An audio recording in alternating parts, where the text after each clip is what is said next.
परम पिता परमेश्वर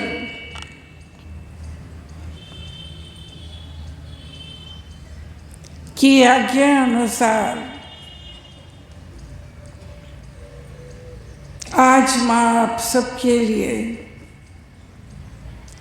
जिस संदेश को लेकर आई हैं आपके समक्ष रखना चाहेंगे। एक जीवात्मा ने स्वप्न में अपने चैतन्य से साक्षात्कार में पूछा, चैतन्य, मैं तुम्हारे निकट होते हुए भी तुम्हें क्यों नहीं पहचान पा रही हूँ? चैतन्य ने कहा, क्योंकि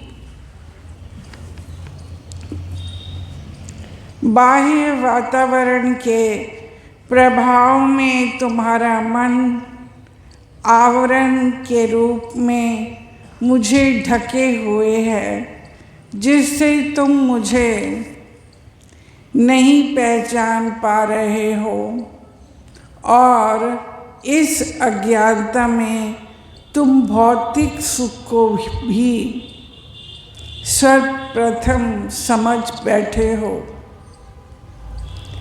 जीवात्मा, ऐसा क्यों होता है? चैतन्य ने कहा, क्योंकि तुम इस भौतिक संसार में प्रकृति के 3 गुण सत, रज और तम के अधीन हो। तमोगुण से अधिक रजोगुण की स्थिति में रहकर तुम सकाम कर्म में अपनी वासना बढ़ाए हुए हो। तुम में भले वो बुरे या भेद ज्ञान नहीं रहता। तमोगुण अर्थात अज्ञान के वश में तुम प्रमाद, आलस्य, निद्रा के बंधन में बंधकर शरीर के सुख संवाद में लगे हो, जो आगे चलकर पंचबेरी के चंगुल में फंसे रहते हो। जीवात्मा ने कहा, ये पंचबेरी कौन सी है? चैतन्य ने कहा, इन्हें ध्यान से सुनो। शारीरिक इंद्रियों के सुख का निरंतर चिंतन करने से उसके भोग में जब तुम्हारी आसक्ति बढ़ जाती है, तब तुम में काम की उत्पत्ति होती है और इस काम की पूर्ति में व्यवधान आने पर क्रोध उत्पन्न होता है। अगला शत्रु है मद। किसी से ज़्यादा आसक्ति रहने में अनावश्यक कार्य करने की प्रवृत्ति बढ़ने लगती है और जब उसमें सफलता मिलती है तब तुम्हें अहम हो जाता है। इस अहम के उत्पन्न होने से तुम हर प्रकार की इच्छा पूर्ति के लिए लोभी बन जाते हो। ये लोभ ही मोह को जन्म देता है। मोह से स्मरण शक्ति भ्रमित हो जाती है। इस भ्रम से बुद्धि का नाश हो जाता है और इस बुद्धि नाश से मानव जीवन का पतन हो जाता है। इसका अर्थ है कि जीवात्मा अपने जीवन के हर कार्य में चैतन्यशील बना रहे, जिससे वो भले या बुरे में भेद करके केवल शुभ कर्म करने में ही संलग्न रहे। ये कहकर जीव आत्मा का स्वप्न टूट गया। मन सदैव चंचल रहता है, वो प्रत्येक क्षण विचार मग्न रहता है। इसकी चंचलता का आभास तब हो जाता है जब हम जागृत अवस्था में बैठे हों अथवा कोई कार्य कर रहे हों, लेकिन उस समय अधिक होता है जब हमारी आँखें बंद हों, हम कुछ भी सोचना नहीं चाहते और अपना ध्यान प्रभु में लगाना चाहते हों, उस समय ये अधिक उछल कूद मचाने लगता है। गोस्वामी तुलसीदास जी कहते हैं, ये मन इन 10 स्थानों की ओर चलता है, जननी, जनक, बंधु, सुतारा, तन, धन, धाम, सुहृदय, परिवार। मानो मन प्रकृति प्रदत्त वरदानों में श्रेष्ठ है। मानवीय सत्ता की अमूल्य निधि है। मन का शाब्दिक अर्थ है प्राणियों की वो शक्ति जिसके द्वारा उन्हें विचार, संकल्प, वेदना आदि की अनुभूति होती है। दार्शनिक दृष्टि से मन उस जलाशय के समान है जिसका जल हवा के प्रभाव से हिलोरों के रूप में परिवर्तित हो जाता है और हमारा मन उन्हीं के अनुरूप गतिशील हो जाता है। वही हमारे मन को हमारा परिवेश प्रभावित करता है। मन में उठ रही हिलोरों को कल्पना कहकर उसे विचारों का मूल केंद्र माना जाता है। ये कल्पना विचारों के रूप लेने लगती है।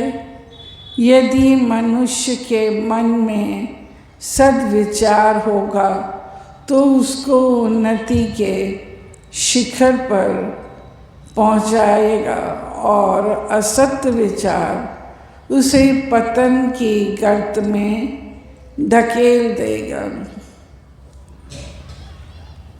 प्रसिद्ध सूक्ति है कि मन ही बंधन का कारण है और मन ही मुक्ति का। मन को दुष्ट घोड़े की उपमा दी गई है जो अनियंत्रित होकर कुमार्ग पर दौड़ता हुआ स्वयं और सवार दोनों को हानि पहुंचाता है। हमें हमारा अनियंत्रित मन ही संकटों में डालता है। इस चंचल मन पर नियंत्रण कैसे करें? हमें अनियंत्रित करने के दो मार्ग हैं, या तो इसका दमन किया जाए या इसका मार्ग ही बदल दिया जाए। जिस वस्तु का लगातार दमन किया जाता है, कालांतर में ये वस्तु निसत्व हो जाती है। किसी पदार्थ को हाथ में लेकर उसे दबाएं तो सार तत्व उसमें से निकल जाएगा। मन को निस्तार नहीं करना है। ऐसा करने पर वो बलहीन हो जाएगा और मनोबल के टूटने पर साधना व आराधना भी नहीं हो सकती। मन के कारण ही चिंतन मनन का सामर्थ्य है। मन को वश में करने का सरल उपाय है उसकी दिशा ही बदल दी जाए। ये दिशा परिवर्तन करना ही मन पर विजय करना है। मन और बच्चे की एक जैसी दशा होती है, अतः साधक को मन के साथ बच्चों जैसा व्यवहार करना चाहिए। बालक की सभी बातें पूरी करने पर भी उसका हित नहीं होता और ना करने से भी उसका सुधार नहीं होता। इसीलिए जो बात उसके हित की हो उसे पूरा करना चाहिए। जो बात पूरी करने योग्य ना हो उसे विस्तृत करने के लिए बच्चे को दूसरी वस्तु देनी चाहिए जो उसके लिए हितकर भी हो और रुचिकरण भी हो।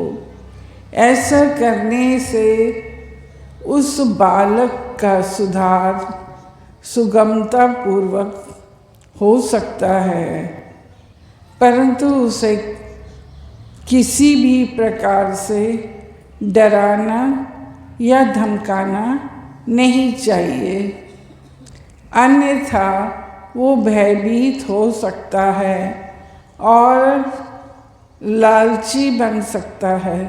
अगर किसी बालक को बुद्धिमान बनाना हो तो उसे बार बार समझाना चाहिए। तो बच्चों, ये था आज का संदेश।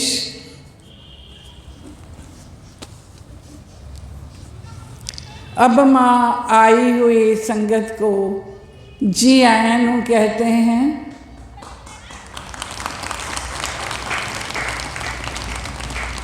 और ढेर सारी शुभकामनाएं देते हैं। आपके समस्त शारीरिक, पारिवारिक, सामाजिक, आर्थिक और मानसिक कष्टों में ईश्वर की दया हो। हम अपनी बात को अब यहीं विराम देते हैं। आप सभी बारी बारी से यहाँ माँ के पास आशीर्वाद के लिए आइए। धन्यवाद, नमस्कार।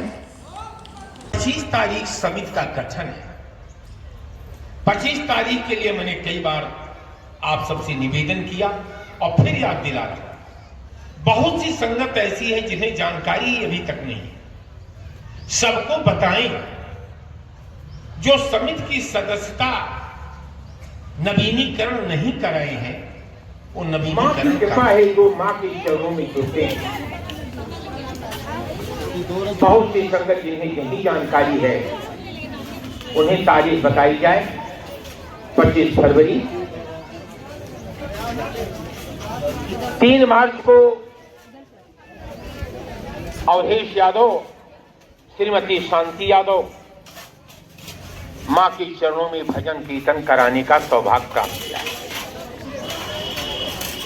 10 मार्च को इसी स्थान पर सदगुरु मां आएंगे हम आप सबको आशीर्वाद प्रदान करने के लिए।